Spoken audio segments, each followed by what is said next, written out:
సర్వీసులో ఉన్నటువంటి ఉద్యోగులు కానీ ఉపాధ్యాయులు కానీ వీళ్ళు మరణించినప్పుడు వాళ్ళ పిల్లలకి ఆ ఉద్యోగం అంటే అదే ఉద్యోగం ఇవ్వరు కానీ ఆ పిల్లలకి ఉద్యోగాన్ని కల్పించడాన్ని కారుణ్య నియామకాలు అంటారు.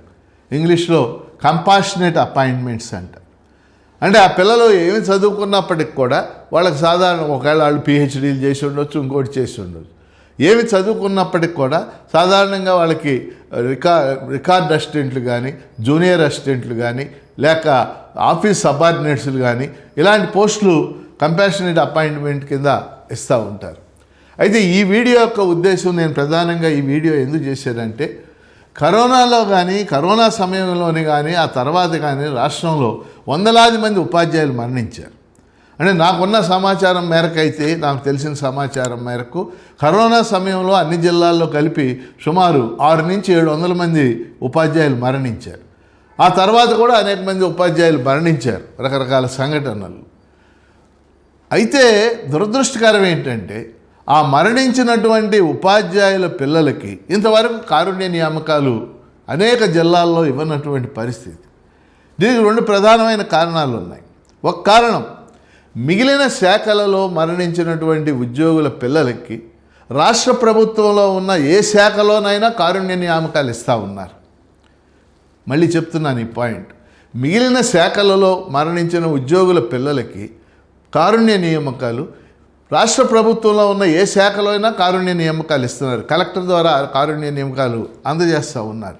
కానీ ఉపాధ్యాయుల పిల్లలకి కేవలం స్థానిక సంస్థలు అంటే జిల్లా పరిషత్తులో కానీ, మండల పరిషత్ కార్యాలయాల్లో కానీ, జిల్లా పరిషత్తు పాఠశాలల్లో ఇక్కడ మాత్రమే కారుణ్య నియామకాలు ఇస్తున్నారు. అక్కడ పోస్టులు చాలా తక్కువగా ఉంటాయి.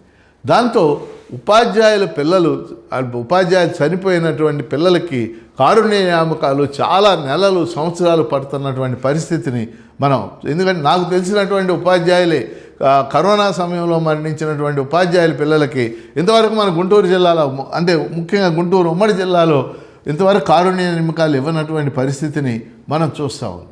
అందుకని మిగిలిన శాఖల్లో ఏ విధంగా అయితే ఏ శాఖలో మరణించిన ఉద్యోగులకైనా ఇస్తున్నారు, మిగిలిన శాఖల్లో ఉపాధ్యాయుల పిల్లలకు కూడా కారుణ్య నియామకాలు ఇవ్వాలని చెప్పేసి నేను ప్రభుత్వాన్ని కోరుతా ఉన్నాను. రెండో అంశం ఏంటంటే, ముఖ్యమైన అంశం, ఇది కారుణ్య నియామకాల్లో ఇచ్చేటటువంటి పోస్టులు కూడా ఎక్కువ భాగం జూనియర్ అసిస్టెంట్లు ఉండటం లేదు. ఆఫీస్ అటెండర్స్ అంటాం, అంటే ఆఫీస్ సబార్డినేట్ అంటే అటెండర్ పోస్టులు ఉంటున్నారు. ఇవాళ ఈ పిల్లలంతా కూడా డిగ్రీలు లేకపోతే బీటెక్లు ఇవన్నీ కూడా చదువుకుని ఉండి అటెండర్ పోస్టులకి వెళ్ళటానికి ఇష్టపడినటువంటి పరిస్థితిని మనం చూస్తున్నాం. అందుకని ఆ పోస్టులను అవసరమైతే మార్పు చేసి, అప్గ్రేడ్ చేసి, జూనియర్ అసిస్టెంట్స్ గానో రికార్డ్ అసిస్టెంట్స్ గానో మార్చి ఇవ్వాలనేది నేను కోరుతున్న రెండో అంశం. మూడో అంశం, ఒకవేళ ఈ ఖాళీలు ఇబ్బందికరంగా ఉన్నాయని భావిస్తే ఇవాళ గ్రామ వార్డు సచివాలయాల్లో వందలాది పోస్టులు ఖాళీగా ఉన్నాయి.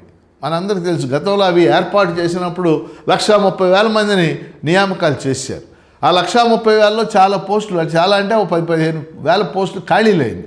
అంటే ఇతర ఉద్యోగాలకు వెళ్ళటం కానీ, వాళ్ళలో కొంతమంది మరణించడం కానీ, ఇలా కొన్ని పోస్టులు ఖాళీ అయింది.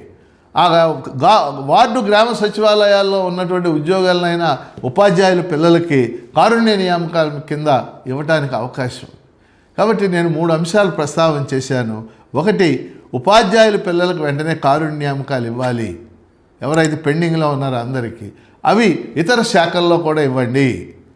రెండోది, ఆఫీస్ సబార్డినేట్స్ అనేటటువంటి పోస్టుల్ని మార్పు చేసి వాటిని జూనియర్ అసిస్టెంట్స్గా, రికార్డ్ అసిస్టెంట్లుగా అప్గ్రేడ్ చేసి ఇవ్వండి. మూడవది, గ్రామ వార్డు సచివాలయాల్లో వేలాది ఖాళీలు ఉన్నాయి, అక్కడైనా ఇవ్వండి. ఎందుకంటే వాళ్ళు చాలామంది చాలా ఇబ్బందులకి గురవుతున్నారు, ఫ్యామిలీలు ఇబ్బందికి గురవుతున్నాయి. వెంటనే కారుణ్య నియామకాలు ఇవ్వాలని చెప్పేసి ప్రభుత్వాన్ని, అదే వాటి కోసం కృషి చేయాలని చెప్పేసి వివిధ ఉద్యోగ ఉపాధ్యాయ సంఘ నాయకుల్ని నేను కోరుతున్నాను.